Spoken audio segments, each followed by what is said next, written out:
សួស្តីមិត្តភ័ក្តិទាំងអស់គ្នាថ្ងៃនេះខ្ញុំចង់បង្ហាញពី MacBook Pro 2016ថាខាងក្នុងនឹងវាមិនខាងក្នុងវាមានអីខ្លះអញ្ចឹងតោះយើងមកមើល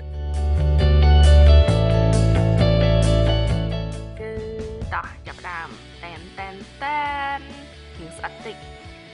បើកចេញមកគឺឃើញ MacBook ដល់គួរឲ្យស្រឡាញ់ស្អាតជាមួយនឹង logo Apple ហើយខាងក្នុងមានអីខ្លះវាមានដូចជា information sticker របស់ Apple តមកដល់សាកថ្មវាមានរូបរាងធំបន្តិចហើយខ្សែសាកថ្មវាវែងខ្លាំងចឹងវាងាយស្រួលក្នុងការម្លាស់ទីដែរព្រោះវាវែងតមកគឺអស់ហើយតែប៉ុណ្ណាអានេះវិញអញ្ចឹងណាឥឡូវតោះចាប់ផ្ដើមបើកជាមួយនឹងគឺថារំភើបមែនតើហើយស្អាតស្ដើង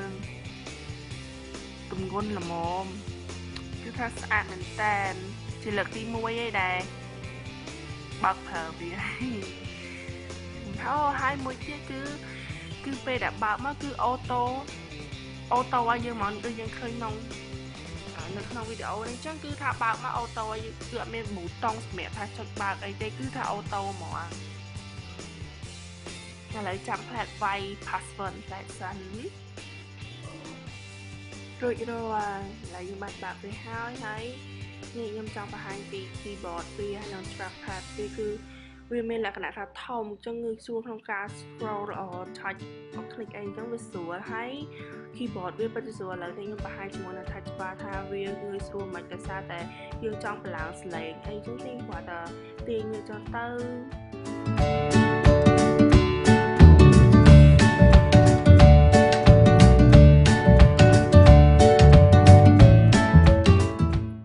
វាឆ្លាញ់គាត់ថាពីមុន laptop ខ្ញុំគឺអត់មានខ្សែ keyboard វាអត់ភ្លើអញ្ចឹងចង់វាយមេរៀនក្នុងបន្ទប់គិតអីអញ្ចឹងគឺវាពិបាកហ្នឹងហើយចានេះវាមានភ្លើស្រាប់អញ្ចឹងវាងាយស្រួលក្នុងវាឥឡូវនេះមកមើលថានេះខ្ញុំបង្ហាញពី touch bar វាគឺងាយស្រួលក្នុងការថយសលេងខ្ញុំបានបង្ហាញ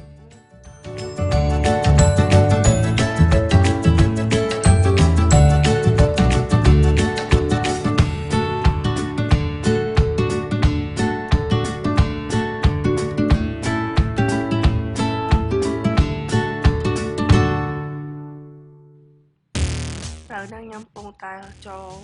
Safari ឲ្យមើលថាតើខ្ញុំពេញចិត្តមកណាតែសារយើងមើលកន្លែង touch bar វាគឺវា load menu មកហ្មងគឺថាយើងឆ្លាញ់មួយណាគឺយើងចុចមួយហ្នឹងអញ្ចឹងវាផ្ដល់ភាពងាយស្រួលកាន់តែលឿនឲ្យយើងក្នុងការជ្រើសរើសវាអញ្ចឹងតែយើងវាអញ្ចឹងមក